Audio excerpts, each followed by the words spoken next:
Muito bem, vamos então agora avançar um pouquinho mais no próximo tema. Nós vamos saber agora um pouco melhor a respeito de novas oportunidades em investimento. Fundo imobiliário como opção de investimento voltado ao turismo em atividades como, por exemplo, a construção de hotéis, entre muitas outras. O tema, então, do nosso próximo painel é o turismo nas opções de investimentos. E agora, para seguirmos, então, com a nossa conversa, logo depois, claro, da nossa equipe fazer a higienização aqui do palco, eu volto a lembrar a vocês que aqui no nosso espaço nós estamos em segurança para que vocês também possam assistir o conteúdo de hoje em toda a segurança, com toda a segurança. E lembro vocês de que nós temos 3 plenárias com conteúdo imperdível. Escolham os seus temas e assistam, porque a nossa programação foi feita, pensada especialmente para vocês. Não deixem de participar e continuem, claro, postando nas redes sociais e divulgando o nosso evento. Mais um pouquinho e o nosso palco já estará pronto para receber o nosso próximo convidado.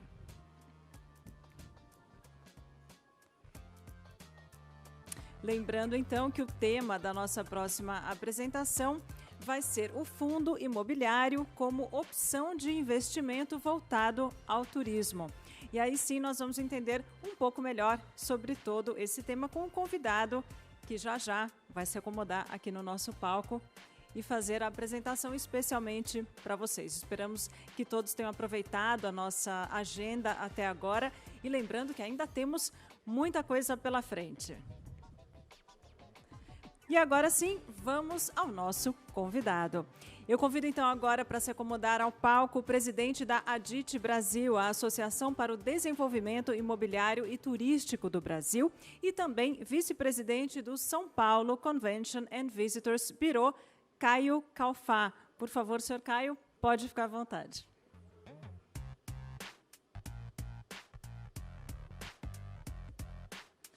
Pode ficar à vontade e pode, então, iniciar a sua apresentação.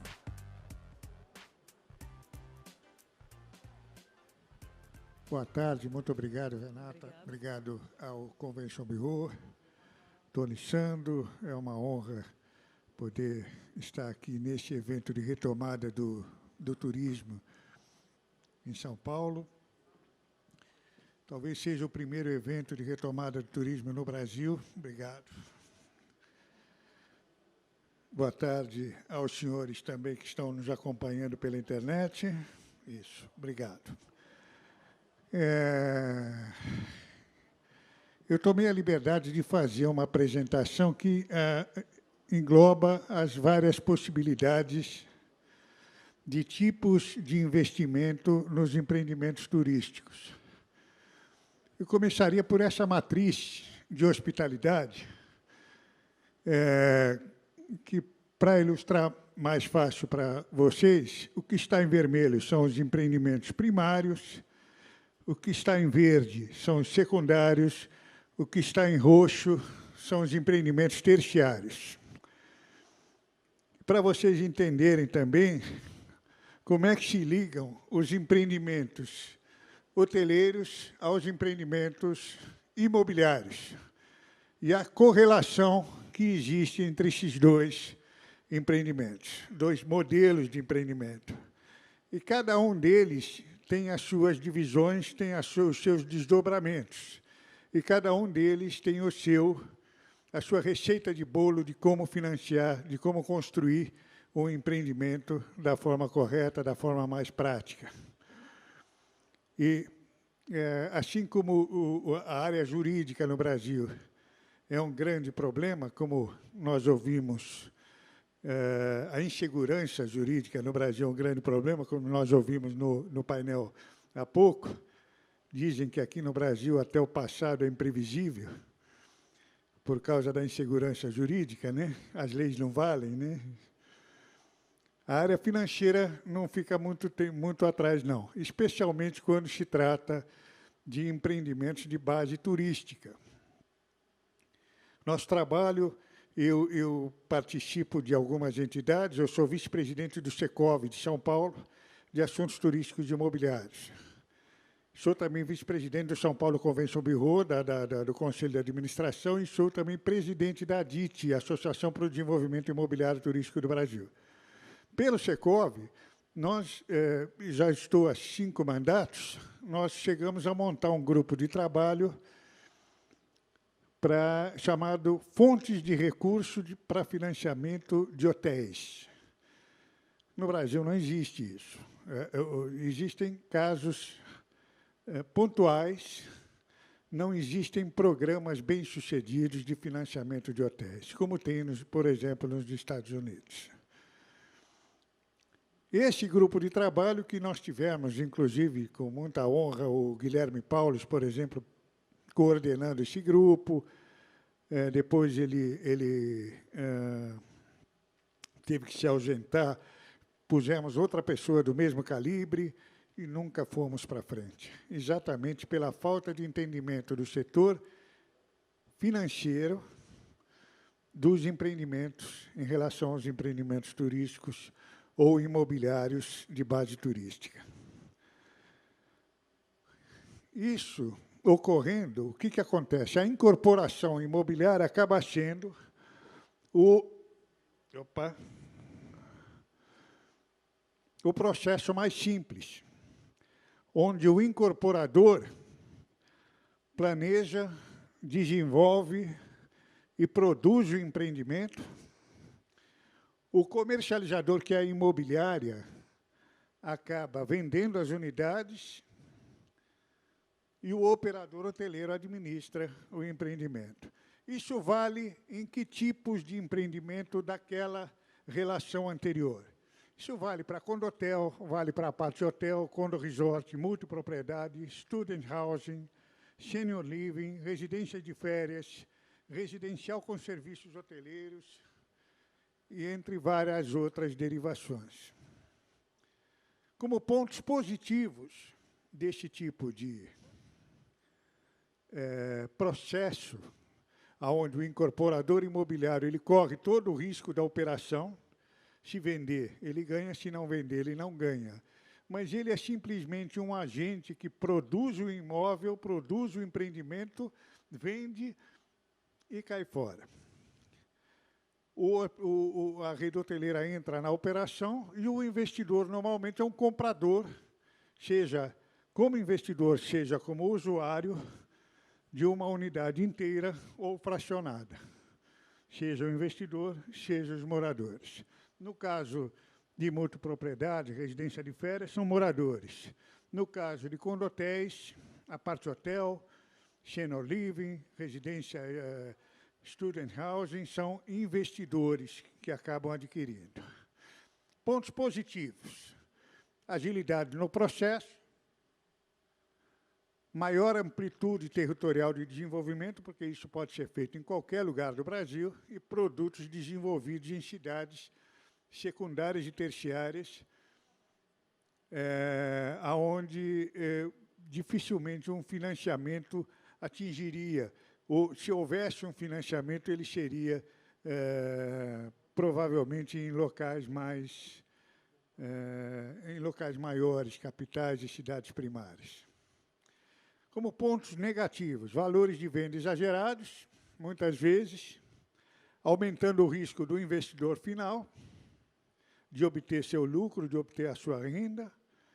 O desequilíbrio entre oferta e demanda. Nós vivemos alguns períodos de superoferta hoteleira no Brasil. A última foi agora durante a Copa do Mundo, onde teve superoferta de hotéis e condotéis no Rio de Janeiro, em Belo Horizonte, em Cuiabá, em Manaus.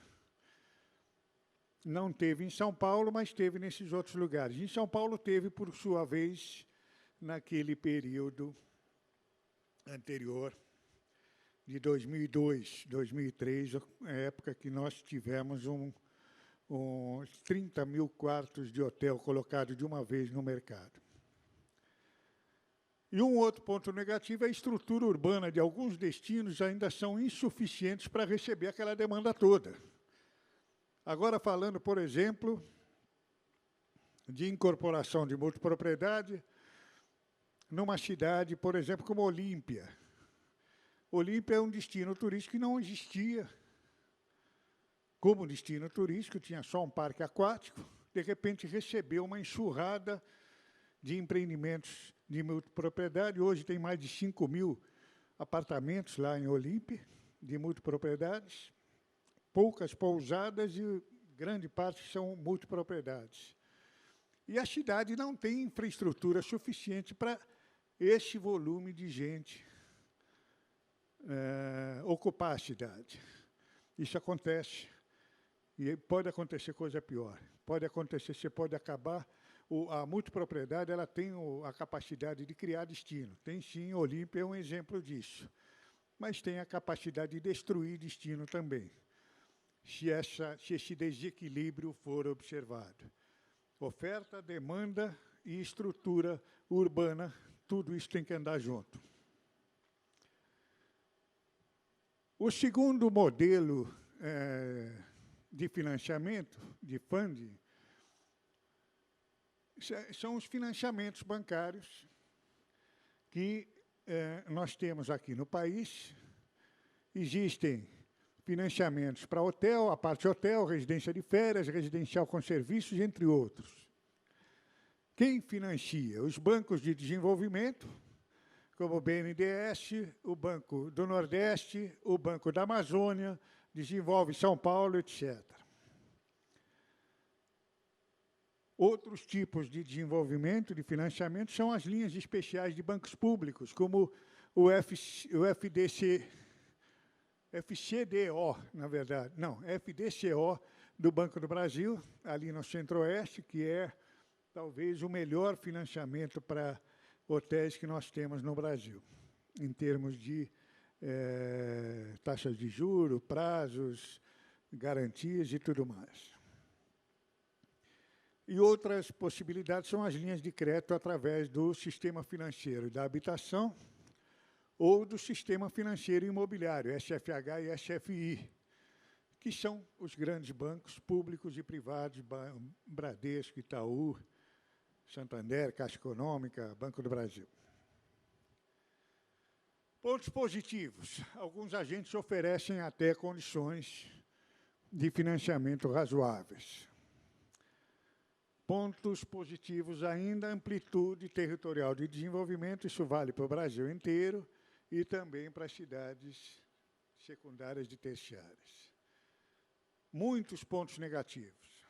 A maior parte dos agentes oferecem condições de financiamento, taxa de juros, prazos e garantias incompatíveis com a natureza do negócio.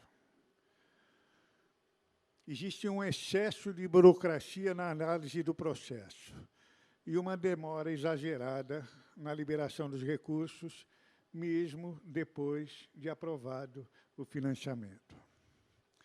Eu tive caso lá no meu escritório de cliente meu que conseguiu um financiamento pelo Banco do Nordeste para fazer um hotel em Maceió, mas até o financiamento ser começado, até iniciar a liberação, o hotel estava pronto. Ele acabou fazendo com recurso próprio, vendeu alguns imóveis, torrou, na verdade, alguns imóveis, porque ele já contava com o dinheiro do banco. Bom, a qualquer momento vai sair, já está liberado, já foi aprovado, e não saía, não saía, não saía. 1 ano e meio depois continuou não saindo. O hotel estava pronto, saiu a primeira parcela de financiamento, não precisava mais. Isso acontece muito. Para vocês terem uma ideia, o nosso escritório, o ano que vem, vai fazer 25 anos de atividade. Entramos no 25º ano, agora em 16 de outubro. Nós devemos ter realizado algo como 600 trabalhos nesses 25 anos. Eu tive dois clientes que foram buscar financiamento e conseguiram. 2 desses 600 trabalhos. Todos os outros 598, ou seja lá o número que for, foram através de outras ferramentas que não a de financiamento bancário. Mais ou menos isso aconteceu durante a Copa do Mundo. Existia uma linha de crédito do BNDES disponível para financiar hotéis para a Copa do Mundo. O dinheiro sobrou, ficou 4 anos.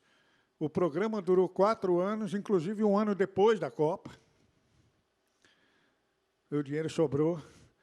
E, até onde eu sei, 11 projetos foram liberados em 4 anos, 5 anos de duração do programa Procopa. 11 projetos, e alguns deles não foram em cidades sedes da Copa do Mundo. Um deles foi em Aparecida, no Hotel da Cúria, lá em Aparecida. Enfim, é mais do que conhecido há muito tempo de que os financiamentos existentes no Brasil para hotéis, para produtos turísticos, não funcionam, a não ser que seja para retrofit, para pequenos investimentos de renovação do ativo. Securitização de recebíveis. O que é isso? Isso é o seguinte, uma incorporadora vende um produto turístico, seja lá um residencial residencial com serviços hoteleiros, seja uma multipropriedade, seja uma segunda residência, uma incorporação imobiliária.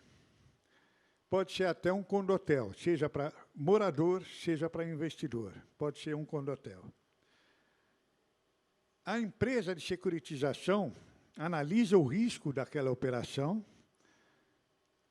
assume a carteira de recebíveis, é lógico que tem que haver já recebíveis, porque as vendas já têm que ter iniciado nesse período, assume essa carteira de recebíveis, libera a verba que a empresa precisa, que a incorporadora precisa para começar a obra e enfrentar aquele primeiro período ruim de exposição de caixa.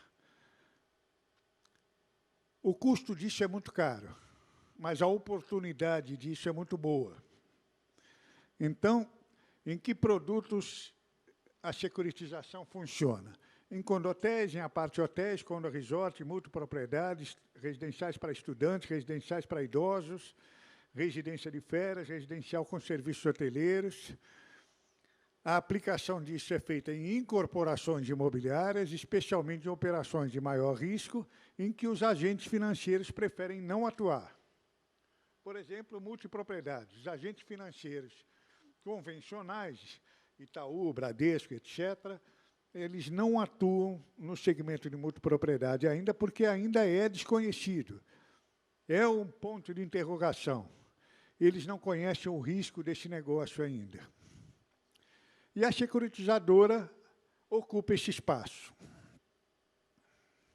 Pontos positivos: agilidade de análise e liberação dos recursos, amplitude territorial novamente e produtos desenvolvidos novamente em cidades menores. Pontos negativos: taxas de juros exageradamente altas e o surgimento de um grande número de securitizações, porque aí começaram a surgir, com o sucesso das multipropriedades no Brasil, nesses últimos 8 anos, surgiram muitas empresas de securitização de recebíveis que estão atuando nesse mercado, especialmente de multipropriedades. E, muitas vezes, essas empresas ainda não têm a necessária capacitação para atuar no mercado imobiliário e turístico.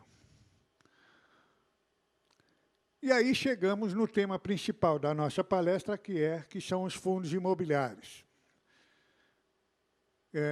que são aplicados em hotéis, resorts, spas, parques temáticos, museus, clubes, centros de exposições e convenções, cinemas, teatros, bares e restaurantes, lojas, academias, e etc. E a aplicação do fundo imobiliário, ele não é uma incorporação imobiliária, ao contrário, ela se aplica em modelos de projetos estruturados para investimento patrimonial. Como pontos positivos: isenção de imposto de renda, é uma operação que é isenta de imposto de renda, a operação dela, o lucro dessa operação, a possibilidade de pulverizar as cotas ou ações para pequenos investidores, para investidores menores, aumentando significativamente a base de investidores, e a possibilidade de estruturação de grandes projetos. Por outro lado, como pontos negativos, o alto custo de estruturação inviabilizando aplicações em projetos de pequeno e médio porte. Então, essa história de estruturação de grandes projetos é só estruturação de grandes projetos. Projetos médios e pequenos acabam não fechando a conta, o custo de estruturação é muito alto para isso. E a ausência de escritura de posse. O brasileiro, como culturalmente, como todo latino, como todo herdeiro de Portugal, ele gosta de ter, ele se sente seguro tendo a escritura. Eu sou dono do imóvel 312 daquele prédio. Ah, mas você não vai usar o imóvel, é só para investimento. Tudo bem, mas eu sou dono dele. Não é para uso, mas é meu. Eu vou passar para o meu filho, eu vou ter essa segurança do tijolo, eu ter o tijolo, eu ter o imóvel. Tá? Então,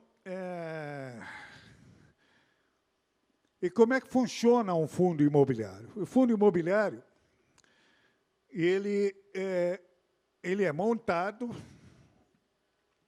em cima de um projeto, por exemplo, de um grande empreendimento turístico, composto, por exemplo, por hotel, por campo de golfe, por marina, por prédios de apartamentos de segunda habitação, desde que seja exclusivamente para aluguel, não pode vender para usuário.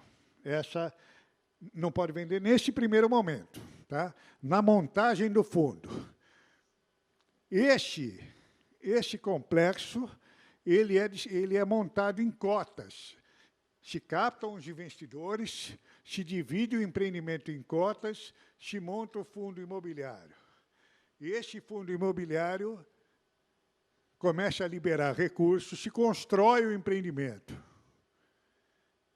O empreendimento inaugura, começa a obter aluguéis ou rendas. Essa renda volta para o fundo imobiliário. E este fundo imobiliário distribui para os investidores que lá na frente confiaram nesse fundo e aportaram o capital inicial. Esse é o processo todo. E mais para frente, deixa eu passar para cá, depois eu volto. Mais para frente, a gente percebe que também tem uma porta de saída, né? Então, esse era o fundo inicial. Esse fundo inicial de um equipamento turístico, seja lá ele um resort, um hotel, um parque. Esse fundo é gerado, ele passa a existir, ele passa a operar. Nessa operação, ele recebe melhorias durante a operação, ele vai agregando valor e ele aumenta de valor. Ele nasceu desse tamanho, depois de um tempo operando, ele já tem esse tamanho. E aí é montado a saída, a porta de saída do fundo imobiliário e a venda desse fundo para investidores. E este fundo é desfeito. Todo fundo de investimento imobiliário, ele não é perene, ele é finito. O processo de investimento é iniciado e é terminado. Ele acaba num determinado momento. Desculpe, eu estou correndo por causa do meu horário, tá? Estou vendo que eu já estou meio em cima do horário aqui. Nós podemos ter dois tipos de fundo imobiliário, tijolo ou papel. em rápidas palavras, né? O objeto do Fundo Imobiliário de Tijolos são imóveis rurais ou urbanos com fins comerciais ou residenciais. O rendimento, locação, arrendamento, venda. Venda que eu estou dizendo é venda no mercado secundário, é aquela venda futura que eu citei. Exemplos, todos os produtos turísticos mencionados, além de escolas, universidades, hospitais, shopping centers, open malls, power centers, supermercado, galpões, farmácias, agências bancárias, enfim, todos os imóveis passíveis de se produzir através e se gerar renda com eles. E o fundo papel, o objeto são títulos ou valores mobiliários ligados ao setor imobiliário. Diga-se de passagem que o Fundo de Investimento Imobiliário foi um amplo trabalho realizado no Secov de São Paulo nos anos 90, entre o pessoal do setor imobiliário e o pessoal do setor financeiro, CVM, Secov São Paulo com CVM, onde se produziu essa lei que hoje vale, que hoje regula os fundos imobiliários. O rendimento dos fundos de papel é lucro imobiliário proveniente de investimentos em papéis imobiliários. Por exemplo, os famosos CRIs, são certificados de recebíveis imobiliários, ou as letras de crédito imobiliário, ou ainda as letras hipotecárias. São os dois modelos de fundo de investimento imobiliário. E, finalizando, os impactos na economia e no turismo, os diretos. Esses modelos todos de financiamento proporcionam a injeção de recursos para modernização e qualificação de ativos, o estímulo para a atuação do poder público em melhorias na infraestrutura urbana e turística dos destinos, o desenvolvimento de novos projetos e produtos turísticos, criando, assim, um ciclo produtivo muito interessante. Como benefícios indiretos, o desenvolvimento e estruturação dos destinos turísticos, antigos e novos, o fortalecimento e qualificação da atividade turística, o fomento na economia direta e indireta, a geração de empregos, especialmente do habitante local e regional, mantendo esse habitante no seu local de origem, e também geração de renda, e a geração de impostos e divisas para o país. Muito bem, eu fico à disposição, muito obrigado pela atenção, eu fico à disposição de todos. Estes são os meus dados, telefone celular, e-mail. Quem quiser pode me fazer perguntas por e-mail, o pessoal que está nos assistindo pela internet, e eu fico à disposição de vocês para responder qualquer coisa, se é que eu tenho tempo para isso. Tenho, Renata? Infelizmente, não temos tempo, senhor Caio, mas os seus contatos já foram passados e a gente gostaria de agradecer muito pela sua presença aqui conosco hoje. Muito obrigado. Eu gostaria de oferecer também este arquivo para deixar à disposição de quem tiver interesse. Com certeza. Muito obrigada e agradecemos novamente por todas as informações e pelo seu tempo de estar aqui conosco. Muito obrigado. Obrigada. Obrigado.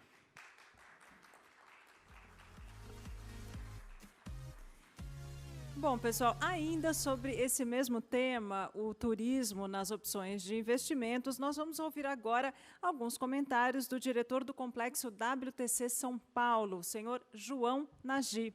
Vamos ouvi-lo. Bom dia, amigos. É um prazer estar com vocês aqui. Queria agradecer ao Tony, equipe e demais colegas pela realização desse evento, que acho que é tão importante para todos nós, e também por me darem a oportunidade de falar um pouco com vocês. Gostaria de fazer duas provocações. Uma, em especial para a cidade de São Paulo, visando os eventos B2B, ou seja, eventos de negócios. A proposta também é válida para demais cidades do estado de São Paulo que tenham centros de eventos. Essa primeira, então, seria para centros de eventos que tenham já, ou que já existam, com mais de 5 mil metros de área de eventos, que as autoridades eliminassem completamente qualquer imposto sobre construção adicional. Ou seja, o centro de eventos que já tenha pelo menos 5 mil metros poderia se aumentar ou construir quartos de hotel num raio de até 50 metros do próprio espaço de eventos, sem pagar imposto sobre a área construída, seguindo novamente os espaços e as alturas, etc., permitidas por lei. Por que isso? Em São Paulo, o custo de construção hoje não viabiliza mais construção de centros de eventos nem hotelaria. E se nós adensarmos e fizermos com que os nossos centros cresçam um pouco, ao invés de construirmos novos, e que tenhamos hotelaria com maior número de quartos em torno dele, nós teremos equipamentos mais competitivos para atrair para a cidade de São Paulo, o que já é a sua vocação natural, mais eventos corporativos e eventos de negócios que trazem tanta riqueza para a nossa cidade. Ou seja, vamos fortalecer a força de São Paulo já. Esse mesmo argumento, essa mesma proposta é válida para demais cidades onde já existam eventos, ou centros de eventos com mais de 5 mil metros e que aí, junto dos mesmos, também seja liberado imposto para a construção de hotel ou de ampliação do centro de convenções. Naturalmente, esses espaços vão pagar IPTU, etc. As municipalidades vão ganhar no futuro em cima de sua operação, além de que eles trazem muito movimento e também terão outros impostos. Então, eu acho que se nós fizermos isso, nós teremos equipamentos muito melhores para os frequentadores de eventos que terão capacidade de se hospedar e frequentar um evento num evento corporativo, que é um evento de negócios, com mais facilidade, sem necessidade de pagar táxis, andar de um lado para o outro, atrapalhando mais as cidades. Então, essa é uma visando a área de eventos. A segunda proposta, também visando nos equiparmos melhor como Estado para 2030, é partindo da premissa de que São Paulo é o maior mercado emissor de turistas para o resto dos estados brasileiros e para o exterior, e em particular um turismo de alto valor agregado, ou seja, um turismo de luxo. Eu acho que se nós fizermos um exame de consciência, vamos verificar que temos pouco produto para este viajante de luxo no nosso estado. Tem outros estados do Brasil que têm equipamentos melhores do que nós, e nós precisamos então fazer um exame e ver que áreas, que regiões podiam ser liberadas para isso, possivelmente com alguma modificação de leis ambientais em particular, até porque o turismo consciente protege a natureza e, especialmente no litoral, procurar espaços para se atraírem uns 7, 8, 10 novos resorts de luxo, e aí eu diria que teremos de ter um certo cuidado para realmente colocar nessas permissões de se construírem esses espaços umas limitações que seja para turismo de luxo, não um turismo de massa, que felizmente já tem produto no estado de São Paulo, no litoral, que os atende. Mas se nós olharmos e conseguíssemos medir quanto desse segmento de turismo São Paulo exporta por ano, ou exportou, ou naturalmente não neste ano de 2020, mas embora esse ano também vai exportar muito para o resto do Brasil, certamente, especialmente no final do ano, mas quanto exporta normalmente, e se nós conseguíssemos, e nos próximos 10 anos, reter 5% desse valor que vai para fora do estado de São Paulo, dentro do estado de São Paulo, eu acho que isso já seria um número assustador de bom, positivo, e acho que é uma meta mensurável para nós trabalharmos. Essa é a minha contribuição, minha provocação para vocês. Peço desculpa não estar aí, estou aqui em Paris trabalhando no projeto que nós aqui temos, a cidade aqui sofrendo tanto quanto nós sofremos ainda, as mesmas reclamações, os mesmos debates. Nós pensamos no Brasil que só nós é que temos problemas, mas os problemas aqui são idênticos. O problema hoje é do mundo e junto vamos vencê-lo, encontrando remédio, vacina, que seja, para permitir a retomada da nossa economia. Entretanto, eventos como esse que nos preparam para um futuro, para daqui a 10 anos, e também demonstram os produtos que já existem dentro do próprio Estado de São Paulo, para a comunidade de agências de viagens e o público em geral, para que possamos usufruir de espaços que nós não conhecíamos. Eu mesmo tenho visto, o Vinícius recentemente postou uma coisa de Olambra que eu já tinha ouvido falar e me tinha esquecido. Tem muito produto para nós já aproveitarmos, mas acho que também temos que divulgá-lo melhor e construir um conjunto de produtos que nos tornem mais competitivos para a retenção de um número maior de paulistas no estado de São Paulo, além, naturalmente, de atrair público de fora. Um bom evento para todos vocês. Abração.